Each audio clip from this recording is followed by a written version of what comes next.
RSV, respiratory syncytial virus, is a virus that is coming into our community, has already arrived, and it's causing a lot of problem amongst children. So today on our episode, we're going to talk about some remedies and some basics of RSV. Hey, my name is Dr. Anna Maria Temple. I am your holistic pediatrician on call. My specialty is eczema, and my mission is to help inspire, educate, and empower families to raise healthy kids with less medications.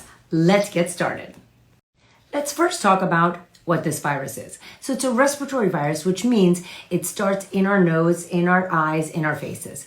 It is most often affecting the small humans. The younger the kids, the more significant the issue is. So babies are more severely affected than toddlers, who are more severely affected than older kids, who are more severely affected than adults. So the younger the youngster, the more affected they are. And what are the symptoms of RSV? It could be plus minus fever. The most pronounced thing is snot. So much snot, pouring snot, so much congestion, and a cough. And it's a raspy kind of a cough with a lot of snot. You may have some breathing things where the respiratory rate is increasing and it's going a little bit faster.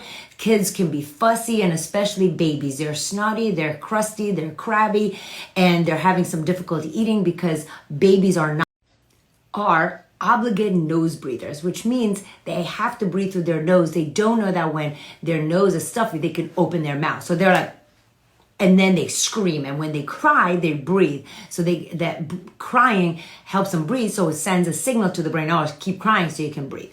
Okay. When do we panic about RSV?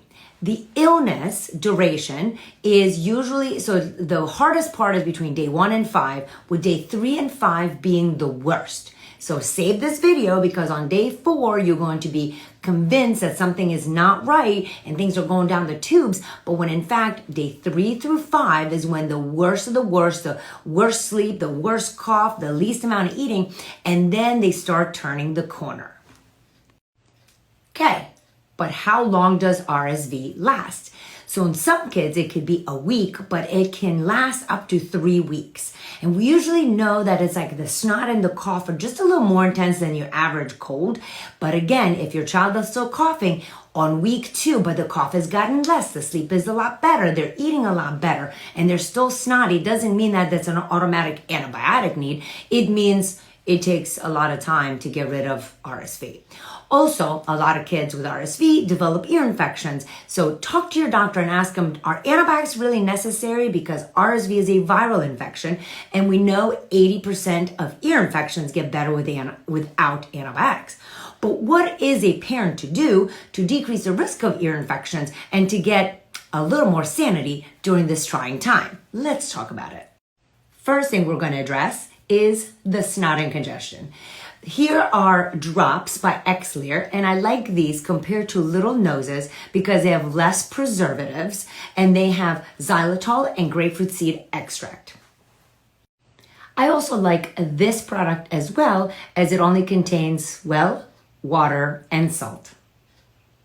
A third option for nose drops is breast milk. You can do breast milk, half water. You can do half breast milk, half saline. Breast milk is amazing for nose sprays, for toddlers, babies, and everybody. Natural immunoglobulins to help defend against these nasty viruses. All right, now we talked about that we put the nasal saline and breast milk in the nose, but now we got to suction it out. We got to decongest the nose. So meet my nose Frida. One of the grossest things of all time. However, it is so incredibly effective. It is a tube with the tube. This goes in the baby's nose, this goes in your mouth, and you suction the boogies out. Now, there are battery-operated nose boogie suctions, but would that be as much fun for me to torture my son on a reel with? No. Anyway, so you can grab this, or you can grab a battery-operated one. The important thing is suction the nose out. As for the older kids, teach them how to make snot rockets. I usually say, hey, listen, this is fuel for the snot rocket. Now cover our nose and blow this in the sink and see who can make the biggest snot rockets. The boys are game on every single time. The third thing we need for preparation for RSV is Epsom salt. Make sure you grab Epsom salts that are fragrance and perfume free. I love Mr. Teal's. However, the ones that have eucalyptus and lavender, those actually have synthetic fragrances. So choose fragrance-free Epsom salts. Epsom salt baths are great for helping with the congestion, helping loosen up and soothe the cough, and oh my gosh, helps with sore muscles and the crabbiness and irritability. You can use it in babies, children, and adults. The fourth thing we need for RSV preparation is a cool mist humidifier. I say cool mist, it could be warm or cool. I say cool because if you have a toddler or older children, it is, and if they pull on it and the water spills on them, they're not going to get burned. So cool mist humidifier is my recommended one because it helps thin out the mucus and helps loosen the cough. Now, one of the things that happens is that kids, babies, toddlers, they don't want to eat or drink a lot of stuff when they're feeling unwell. And that's because the body is using its energy to fight the virus, and it doesn't want to use its energy to eat food and burn calories. However, we need our children to stay well hydrated. A tendency for a lot of people is to pick this. We are not going to pick this as an option. We'll start with food coloring, artificial flavors, natural flavors, fake sugars like sucralose, and preservatives. This has no business being in a sick baby or sick child's body. But if they don't want to eat anything, what do we do? Because they have to stay hydrated. So if they're nursing 50% of the amount they usually do and have 3 wet diapers minimum in a 24-hour period, we're good. The same goes for formula-fed babies. Now, if they're even having a tough time with that, for my nursing mamas, pumping and feeding the baby breast milk might be easier because we talked about that they're obligate nose breathers. So when they're stuffy and their nose is stuffed on the boob, they can't breathe. So drinking from a bottle may be easier. Another option is to dilute the breast milk, 50% water and 50% breast milk. And then after you make your regular formula, you can do 50% concentration. You never want to dilute formula by making your own math addition. And you never want to do this for more than 2 to 3 days. Okay, but what if they won't do any of those things? What are other options? Because we're not going to do Pedialyte or any of the other copycats that appear more natural in the store. An option is bone broth. Bone broth is amazing. My preference is the ones that you make from home, but you can get organic bone broths from the store, and you could use that as a hydration liquid because it has nutrients, minerals, and vitamins. And in fact, we've shown that bone broth actually has properties that increases the immune system's function. For kids over 1, another thing we can do is do honey. A lot of people go and buy cough syrups. First of all, the Dimetabs and Robitussin have food coloring, artificial flavors, natural flavors, so we want to stay away from those. Furthermore, we have done a study, actually it was done at the University Medical School where I studied and I recruited patients for the study. Anyway, they showed that honey was more effective than Robitussin and Dimetab and Benadryl. So, and is also no preservatives. You want to get it unfiltered, local preferably. And I even stay away from Zarbee's and other such products because they have sodium benzoate and other additives that I prefer not to put in children's bodies. Again, no honey for kids less than 1 year old. Another thing you can do for all ages that is no medications that helps to decongest and get this virus out of here quicker is the wet sock method.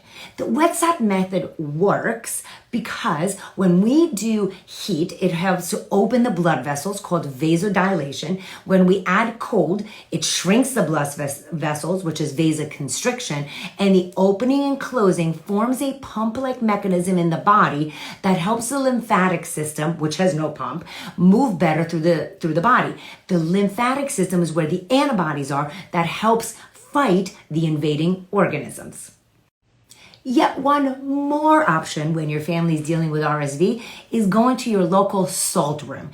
Salt, inhaling salt, decreases inflammation inside the airway, the nasal passages, helps the snot come out better, and decreases the frequency, duration, and intensity of cough, and it's safe for all ages. A lot of people may say, right, but what if I want medicines? Here's the thing about RSV. The medical literature clearly shows that steroids, albuterol, inhalers, cough medicines, antibiotics do not do anything for RSV. It is time, and if children are super sick, and we're going to talk about that in a second, you go to the hospital and you have oxygen on, and really it's just more time. So there's no magic bullet that is gonna help the situation. We've got to go through this RSV season with peace, calm, and several natural options that are gonna make this transition a lot easier. Let's close with, when should you seek medical care? If your child is breathing really fast and it doesn't slow down, so if we're just like huffing and puffing and it keeps going, but we're not slowing down, we're gonna need to see our doctor. If we're not drinking and we're having less than 3 wet diapers or less than 3 pees a day, we need to see our doctor. If they're so irritable and fussy and your maternal instinct is like, I need to see a doctor, please go see your doctor. This video is in for educational purposes only. It's just information. When you don't feel that something is right, please see your doctor. But I'm hoping that some of these tips are going to help to keep you and your family out of urgent care, ER visits, and doctor's offices, and help you navigate the sick season with a lot less anxiety.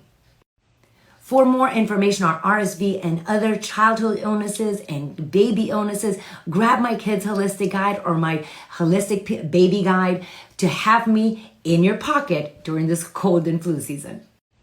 Thank you so much for watching. Don't forget to subscribe to my channel. If your child is dealing with any fevers, check out my video on fever, when to worry. My name is Dr. Anna Maria Temple. I'm your holistic pediatrician, helping you raise healthy kids with less medications. See y'all next time.